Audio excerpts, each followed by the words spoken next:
Olá pessoal, tudo bem? Nesta aula 3, nós vamos ver o princípio básico de funcionamento dos microprocessadores durante a execução das instruções. Então, se a gente for olhar para os sistemas computacionais, dar um enfoque maior para a memória, a gente pode separar em dois tipos de memória: memória volátil e memória não volátil.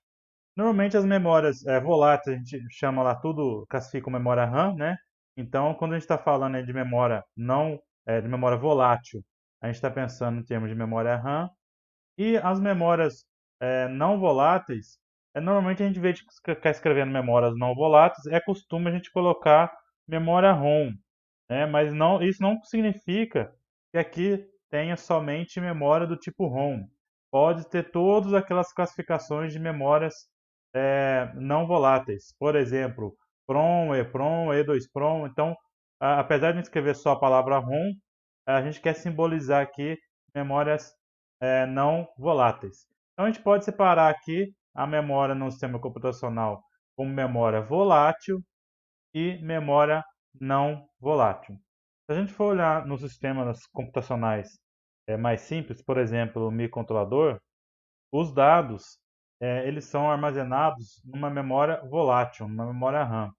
Então a gente vai ver mais para frente, quando a gente vai declarar uma variável num programa, na verdade você está alocando lá um pedaço da memória RAM para armazenar aquela variável que você declarou durante o seu programa. A gente vai ver isso mais para frente. Então aqui dentro da memória RAM a gente vai armazenar os dados, as variáveis, né? E dentro da memória ROM, ou seja, dentro da memória não volátil, normalmente a gente armazena o que? Programa, né? Então, dentro do seu programa, a ideia é o que? Ficar armazenado dentro de uma memória não volátil. Por quê? Porque quando você desliga, por exemplo, lá você vai desligar um microcontrolador, quando você religa ele, né? Quando você energiza ele novamente, você quer que o seu programa esteja lá. Então você vai armazenar o programa, a gente armazena o programa na memória não volátil. E as variáveis a gente armazena aí na memória volátil, ou seja, memória RAM. Então, mais ou menos essa que é a classificação que a gente faz aí das memórias num sistema computacional. Agora eu vou falar de um pouquinho de instruções, né? As instruções que o microprocessador ele executa. Então, a gente falou lá na primeira aula que um conjunto de instruções é o que a gente chama de programa, né? E essas instruções, esse programa a gente viu, acabei de falar agora, que fica armazenado aí numa memória não volátil. E as instruções que o microprocessador executa, elas são divididas aí, a gente pode separar principalmente em quatro categorias. Instruções de acesso à memória, operações aritméticas básicas, soma, subtração. Alguns têm multiplicação e divisão. Operações lógicas, lógica E, lógica OR, lógica inversora, assim vai, né? E operações de controle de fluxo, operações de pulo, pulo condicional, para a gente conseguir fazer as lógicas aí.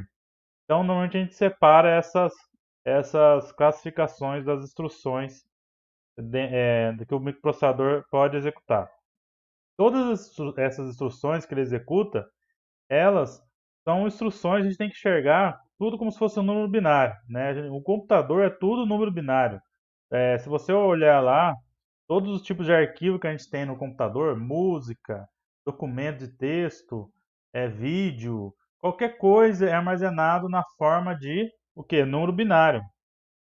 E então, logicamente, os programas também eles ficam armazenando na forma lá, fica armazenado na forma de número binário dentro da memória. Agora, como é que é um ciclo de operação de um microprocessador na execução do seu programa, na execução das instruções? A primeira coisa é o seguinte: quando você acaba de ligar lá um microprocessador, a primeira coisa que vai fazer é buscar a instrução, a primeira instrução na memória. Como eu falei, normalmente vai estar o seu programa, a sua instrução vai estar dentro de uma memória não volátil, certo? Então ele vai lá, busca a instrução na memória. No caso, o primeiro número binário, a primeira instrução, né, armazenado na forma de um número binário, ele vai tirar lá, ele vai decodificar essa instrução e depois que ele decodificou essa instrução, ele vai fazer todas as operações necessárias para o quê? Para executar a instrução. Se for somar, subtrair, o que for, fazer transferir dados na memória, então o que for fazer, ele vai efetuar as operações necessárias. Então, depois que ele executou essa instrução, ele vai lá de novo, busca a próxima instrução na memória. A gente pode entender mais ou menos esse ciclo só por questão de ilustração, só para a gente entender um pouquinho melhor. É como se fosse lá esse assistente que a gente tem hoje no celular, né, do Google, ou até mesmo a assistente que a gente tem hoje na Amazon, que é a assistente, a inteligência artificial Alexa. Na verdade é o seguinte, você dá comando de voz para esses assistentes. Por exemplo, você vai lá, fala lá, OK Google, né? Dá lá, ele dá um alerta e você fala, me leve para tal lugar, para tal endereço. Automaticamente o sistema ele vai fazer o quê? Ele vai abrir o Google Maps e vai já colocar o endereço que você falou e já a rota, né? Então, assim, então você teve o que primeiro ali? Você teve ali uma decodificação da instrução, né? A pessoa falou, ele transformou a sua fala numa instrução, ou seja, né, decodificou a instrução e depois ele efetuou. No caso, o que que ele fez? Ele abriu lá o Google Maps, ele já traçou a rota para o endereço que você falou, ou seja, ele fez todas as operações necessárias para executar a instrução. Se a gente der qualquer outro tipo de instrução, né? Por exemplo, vou tocar, ligar o Deezer, ligar o tocador de música. Então, abrir o programa. Então, ele vai primeiro decodificar o que você falou e depois ele vai efetuar a operação necessária. Vai abrir, vai tocar música. Então, essa que é a ideia, né? Então, essa que é a ideia aí. Como eu falei, isso aí foi só uma ilustração, mas é só para a gente entender a ideia básica. Ele vai buscar, na prática, é o quê? O microprocessador vai buscar a instrução na memória, vai decodificar essa instrução e vai fazer o quê? Vai executar as operações daquela instrução. Então, essa que é a ideia. E vai ficar nesse ciclo infinito. Ele vai lá nesse ciclo infinito de busca, instrução, decodifica e efetua. Busca, instrução, decodifica e efetua. Vai ficar isso aqui eternamente enquanto o microprocessador ele ficar ligado. Essas instruções que ele busca, como eu falei, são números binários, né? Antigamente, o pessoal programava isso aí na mão mesmo. O pessoal escrevia o número binário correspondendo à instrução. Você olhava lá, por exemplo, a instrução de somar é tal número binário. Então, você digitava lá, se você colocava isso de alguma forma, um número binário. Bem antigamente, o pessoal até usava cartão perfurado para fazer isso, né? Você fazia o seu programa com cartão perfurado, em que se tinha furo ou não, era 0 ou 1 no cartão. Então, você pegava o seu programa, você transformava em um monte de 0 e 1 para o microprocessador executar. Hoje em dia, não, a gente já tem lá o que a gente chama de linguagem assembly. Ou seja, você vai lá, você escreve lá, por exemplo, aqui é um exemplo de uma linguagem assembly de um microcontrolador, que a gente já é fácil utilizar. E você escreve o seu código em assembly e ele já transforma aquela instrução assembly num número binário. Em vez de você fazer você pegar cada instrução e escrever o número binário correspondente, você vai escrever e automaticamente é o que a gente chama de compilador assembly, ele transforma a sua escrita no programa em binário. Então quem faz isso é o quê? É o compilador assembly. Você escreve lá normal, você escreve o programa em linguagem assembly, ele compila e transforma tudo em número binário. Então, se quer um exemplo de um programa assembly, cada instrução dessa aqui corresponde a um número binário. Logicamente, a gente não precisa escrever o número binário, mas você escreve lá a instrução assembly, o compilador ele vai transformar isso aqui tudo em números binários. Normalmente, a gente tem lá a instrução, a gente tem um complemento da instrução, né? Pode ser um número, pode ser um endereço, pode ser uma posição de memória, né? Que vai pular. Então, cada instrução normalmente tem a gente chama operando, né? Um complemento. Pode ser que algumas instruções não tenham, mas normalmente vai ter instrução, a maioria das instruções tem. Então, na verdade, ele faz isso, ele busca a instrução na memória, executa e vai buscando uma depois da outra. Então, o programa é executado de forma sequencial, de cima para baixo, um embaixo do outro. Executa a primeira instrução, executa a segunda, executa a terceira. Não, a gente não pode enxergar que executa tudo ao mesmo tempo. Não pode, o programa não é feito, não é executado todo ao mesmo tempo. É uma linha por vez. É aquilo que eu falei no começo lá, sempre tem que ter isso em mente. Cada instrução que ele executa é uma instrução por vez. Logicamente, temos que ter em mente que cada instrução aqui é executada de forma bem rápida. Então, cada instrução é executada de forma bem rápida. Então, por exemplo, aqui a gente não tem nenhuma, mas tem instrução de soma, subtração. Agora, uma outra coisa que é o seguinte, normalmente a gente não programa mais nem em linguagem assembly. Hoje em dia, a gente já programa em linguagem mais que a gente chama de alto nível. Normalmente, para microcontrolador, a gente utiliza a linguagem C. A linguagem C é uma linguagem de alto nível. O que ela faz? Você coloca lá, em vez de escrever a instrução realmente ali em assembly, ADD, né, alguma instrução lá, você escreve normalmente como a gente faz a operação, né? Coloca o mais, coloca o menos, multiplicação e automaticamente o compilador assembly não, o compilador em C, o que ele faz? Ele transforma em linguagem assembly. Então, hoje, quando a gente faz um programa, a gente vai ver lá, todos os programas nossos que a gente vai fazer, é uma linguagem, no caso do Arduino, é uma linguagem que praticamente ali é o que a gente chama de linguagem C.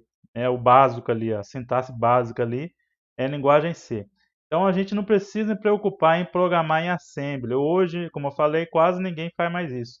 Então, a gente vai programar em linguagem C, o compilador C, que vai transformar em linguagem assembly, e essa linguagem assembly realmente é jogada na forma de número binário lá para o microcontrolador.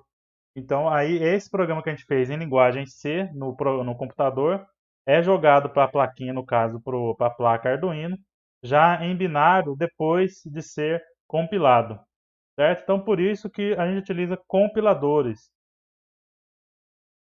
Com relação ao conjunto de instruções, normalmente a gente classifica os microprocessadores em dois tipos. Primeiro, são microprocessadores do tipo RISC, que de forma tradução livre seria computador com um conjunto de instruções reduzido. Nesse tipo de microprocessador, ele tem uma quantidade de instruções um pouco menor, uma quantidade de instruções reduzida. Por exemplo, tem microcontroladores com até 35 instruções. Então, então a ideia desse microprocessador é ter uma quantidade de instruções reduzida, né? Se a gente for voltar aqui, por exemplo, nessa exemplo que eu dei de linguagem assembly, esse é uma linguagem assembly de um microcontrolador que tem um microprocessador do tipo RISC. Então, ele tem um set de instruções reduzido. Aqui, se a gente for ver nesse programa, eu consigo ver MoveLW é uma instrução, MoveWF é outra, BTFSC é uma outra instrução e GoTo é uma quarta instrução. O resto aqui ele vai repetindo, né? Dependendo do programa, você vai fazendo a sua função a ideia do seu programa, você vai repetindo as instruções aqui. Mas aqui eu vejo 4 tipos de instruções só nesse pedacinho de programa aqui. Mas esse microcontrolador, ele tem esse microprocessador com até 35 instruções. Então ele é do tipo RISC. Eu tenho somente 35 possibilidades de eu jogar a função aqui. Então, a ideia desse tipo de microprocessador é ele ter um hardware um pouco menos complexo, né? O hardware mais simples, porque como ele tem somente alguns tipos de instrução, eu vou conseguir ter um hardware um pouco mais simples e eu consigo executar as instruções de forma mais rápida, né? O outro tipo de microprocessador é um microprocessador do tipo CISC, que é o que? Traduzindo, né, computador com um conjunto complexo de instruções. A ideia é o seguinte, a ideia é você ter maior gama aí de instruções disponíveis, né? Então, esse exemplo, tem um exemplo de um microcontrolador que eu utilizava, ele tinha lá dentro dele um microprocessador com instruções maior, um conjunto de instruções maior do que 100 instruções disponíveis, né? Maior. Eu não lembro especificamente, mas era mais que 100, era 150 tipo de instruções que a gente podia ter. Quando acontece isso, o seu hard acaba sendo mais complexo, né? Muitas vezes cada instrução leva aí um tempo maior para fazer, só que eu tenho um maior número de possibilidades de instrução. A princípio, parece que o RISC é a melhor opção, porque tem um hardware mais simples e as instruções são executadas de forma mais rápida. Só que, vamos pensar, se a gente for pensar em termos de programação, né? Se a gente estiver fazendo, por exemplo, uma programação em linguagem C e a gente quer fazer uma multiplicação de dois números. Então, vamos supor que a gente coloca lá na linguagem C, A igual a B vezes C. Se eu for compilar esse programa para um microprocessador, para um microcontrolador que tem arquitetura do tipo RISC, o que vai acontecer é que, como provavelmente esse microprocessador ele não vai ter uma instrução de multiplicação ali, né? Então ele não vai ter uma instrução de multiplicação direto em assembly. Quando a gente vai compilar esse programa de multiplicação, provavelmente ele vai fazer um programa em assembly para vai transformar o seu programa em um programa em assembly com várias instruções para rodar nesse microprocessador do tipo RISC, porque ele vai ter que fazer lá somas sucessivas para conseguir fazer a instrução. Agora, se eu tiver esse mesmo programa em C, né, esse mesmo programa em C, e for compilar agora para uma arquitetura, para um microprocessador de arquitetura do tipo RISC, provavelmente ele vai ter lá uma instrução que é de multiplicação. Então, na hora de compilar isso, a compilação vai gerar para mim um código lá em assembly bem menor, muitas vezes até uma instrução só em assembly já vai fazer a multiplicação. Então, não vou precisar fazer o compilador não vai transformar isso num programa em assembly. Ele só vai transformar realmente em uma instrução em assembly de multiplicação. Então, apesar das instruções no RISC ser mais rápidas, provavelmente algumas instruções, a maioria das instruções, né, a maioria das instruções ser mais rápido ser executados, muitas vezes eu tenho que fazer muita coisa para conseguir fazer uma certa ação minha, né? Por exemplo, multiplicação eu tenho que fazer muitas coisas. Ao passo que no CISC ele vai ficar um programa bem menor e pode ser que ele vai acabar fazendo esse programa de forma mais rápida, já que ele tem apenas uma instrução para fazer. Só para finalizar aí, normalmente a gente separa aí, principalmente em sistemas computacionais mais simples, em microcontroladores, a gente pode classificar de forma bem básica dois tipos de arquitetura de um desse sistema simples, que é o quê? A primeira arquitetura é o que a gente chama de arquitetura Von-Neumann. Nesse caso, a gente tem a memória e a memória, tanto a memória não volátil, onde normalmente está armazenado o nosso programa, e a memória volátil, que armazena os dados, o microprocessador acessa tudo isso através do mesmo barramento, que é o barramento de dados. Então, o mesmo barramento, que é o barramento de dados, o microprocessador acessa tanto a memória a memória não volátil, quanto a memória volátil, os dados. Então, logicamente, a gente vê o seguinte: o barramento de dados é um barramento só. Se eu quiser acessar primeiro, vou buscar um programa lá na memória, automaticamente não tem como eu fazer isso ao mesmo tempo buscando dados na memória, porque é o mesmo barramento, é o mesmo espaço, mesmo meio de transmissão, né, que é o barramento. Então não tem como acessar duas coisas ao mesmo tempo. Acessei o programa da memória, ele tira o programa da memória, vai para o microprocessador, ele decodifica esse programa. Se eu precisar pegar um dado na memória, o que eu tenho que fazer? Eu vou pegar o dado na memória, lá na memória RAM, pego esse dado, só que a memória de programa ele fica parada, não tem como acessar duas coisas ao mesmo tempo. É o mesmo meio, né? Então esse é um tipo de arquitetura Von-Neumann. Uma outra arquitetura que a gente separa aí, a segundo tipo de arquitetura é o que a gente chama de arquitetura Harvard. Nesse tipo de arquitetura, ele tem mais um barramento, né? Normalmente, como eu já falei na aula passada, a gente tem o quê? Normalmente a gente separa em 3 tipos de barramento. São barramento de dados, barramento de endereço e barramento de controle. Agora, nessa arquitetura Harvard, ele tem mais um barramento, que é o barramento de programa, ele é separado. Então, você tem a memória RAM, em que eu consigo pegar as informações da memória RAM através do barramento de dados, e a memória de programa, a memória ROM, né, a memória não volátil que está armazenada no meu programa, eu consigo acessar ela através do barramento de programa. Então, são 2 barramentos, são 2 meios de transmissão separados. Aí eu consigo fazer o quê? Nesse tipo de arquitetura, Harvard, a gente consegue o quê? Acessar os dados e ter o acesso aos dados e ter acesso ao programa ao mesmo tempo. Então, nesse tipo de arquitetura, a ideia é praticamente fazer, posso falar que eu estou quase fazendo 2 coisas ao mesmo tempo.